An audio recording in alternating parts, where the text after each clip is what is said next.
Ready for a deep dive? Let's do it. All right. Today we're taking a look at Ghoomar, the song from the movie Padmaavat. Oh, yeah. That's a great one. It is. We actually have a podcast episode all about how the song was made. And Really? yeah, it goes behind the scenes of the movie and everything. And it is fascinating. Wow. I'm intrigued. So I think it would be helpful to start with like a basic overview. Sure.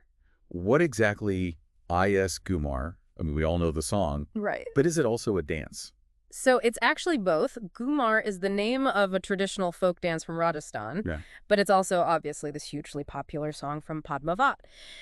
The dance itself is, very graceful, very elegant. I've seen videos. It's beautiful. Yeah, all these women in like swirling lehengas moving in a circle. It's usually performed during celebrations and special occasions. It's so visually stunning. And speaking of visuals, can we talk about Deepika Padukone for a second? Oh, please. As Queen Padmavati in the film, she was incredible. Right. And like the podcast mentioned that she performed that entire dance in a 30-kilogram lehenga. Wow, I did not know that.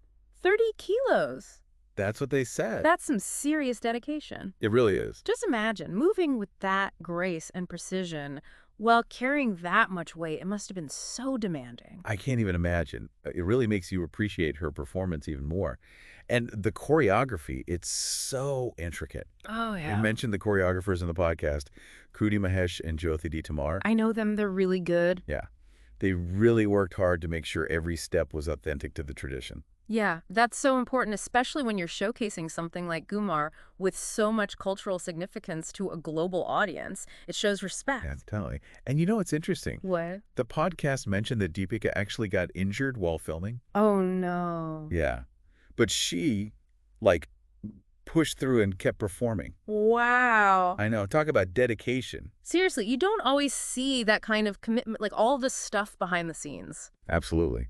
And, speaking of behind the scenes, we can't forget the team who created the music. Oh, of course. Sanjay Leela Bansali, the composer, Shreya Ghoshal, the singer, and A.M. Taraz, the lyricist, they're all incredibly talented. They are. And Shreya Ghoshal's voice, it's simply magical in Ghoomar. Right. Like, she captures this regal essence, and her vocal range, it's amazing. So we've got this incredible dance, beautiful music, Deepika's amazing performance.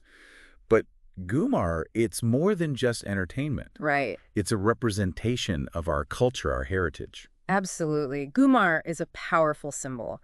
By bringing it to the big screen in such an authentic way, it introduces this tradition to a much wider audience. Oh. And that helps keep traditions alive, Yeah, I totally agree. Ghoomar is a perfect example of how art can transcend borders and generations. It's such a beautiful blend of history, artistry, and dedication. And it kind of got me thinking, if you could choose any traditional art form to be showcased in a film, what would you pick? That's a good question. Let me think. And how would you make sure it was both authentic and appeal to a global audience? It's something to ponder, right? Definitely. Lots to think about. Thanks for joining us for this deep dive into the world of Ghoomar. This was fun. It was.